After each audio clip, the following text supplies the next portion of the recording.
Viewers, welcome to Uma cook channel. ரொம்ப நாள் ஆச்சு போட்டு. இன்றைக்கி தான் சரி வீடியோ போடலாம் அப்படின்னு சொல்லிட்டு போட்டி வாங்கிட்டு வந்திருக்கேன். போட்டி வறுவல் பண்ண போகிறோம் இன்றைக்கி. அங்கேயே க்ளீன் பண்ணி கொடுத்துட்டாங்க. நான் வந்து அதுக்கப்புறம் நல்லா கொஞ்சம் உப்பு போட்டு நல்லா சுடு தண்ணி கொஞ்சம் வச்சு அதில் போட்டு நல்லா வாஷ் பண்ணி வச்சுருக்கேன். இதை வந்து இப்போ வந்து மஞ்சத்தூள் போட்டு வேக வைக்க போகிறோம்.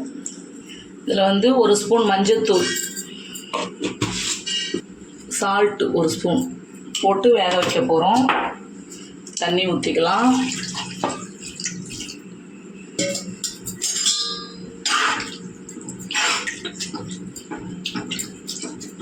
போட்டி வந்து நல்லா வேகணும். நல்லா ஒரு 1/2 மணி நேரம் நல்லா வேகட்டும். வெந்த பிறகு அதுக்கப்புறம் நம்ம வந்து வறுவல் ரெடி பண்ணலாம். மூடிடலாம், வேகட்டும். இப்போ வந்து போட்டிக்கு தேவையான மசாலா வந்து ரெடி பண்ண போகிறோம். எண்ணெய் ஊற்றிக்கலாம். எண்ணெய் சூடாயிடுச்சு. இப்போ வந்து பட்டை லவங்கம், பிரிஞ்சி இலை இதெல்லாம் சேர்த்துருக்கேன். அடுத்தது வந்து 1 பிடி சின்ன வெங்காயம்,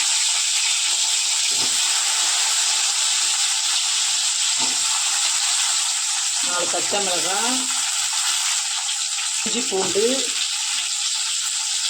ஒரு 5 பழம் தக்காளி சேர்த்துருக்கேன். இதெல்லாம் வதக்கி அப்படியே அரைக்க போகிறோம்.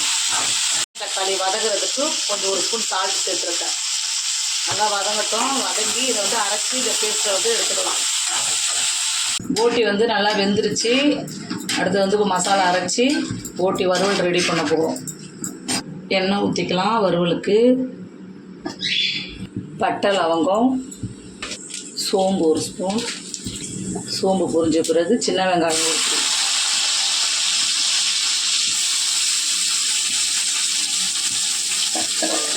அதுக்கு சால்ட்டு,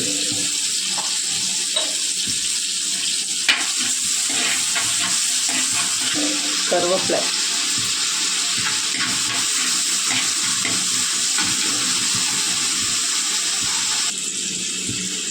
வெங்காயம் வதங்கிடுச்சு. இப்போ வந்து மட்டன் மசாலா 2 ஸ்பூன் போட்டிருக்கேன்.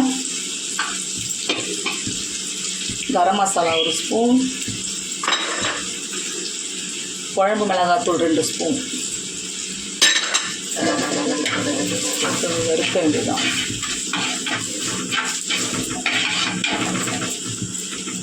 இந்த போட்டியை வந்து சேர்த்துக்கலாம்.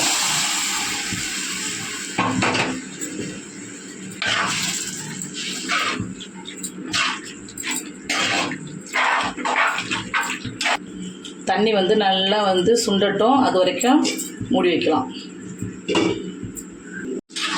மசாலாவில் கொஞ்சம் வெந்துருச்சு நல்லா. இப்போ வந்து நம்ம அரைச்ச மசாலா வந்து இதை சேர்த்துக்கலாம்.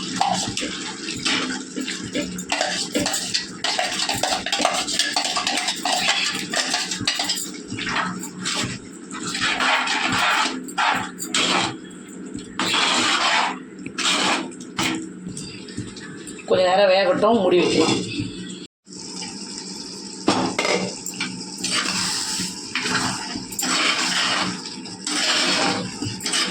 அவ்வளோதான், கடம்பா கிரேவி ரெடி ஆயிடுச்சு. மல்லி இலையை தூவி இறக்கிட வேண்டியதான். அவ்வளோதான்.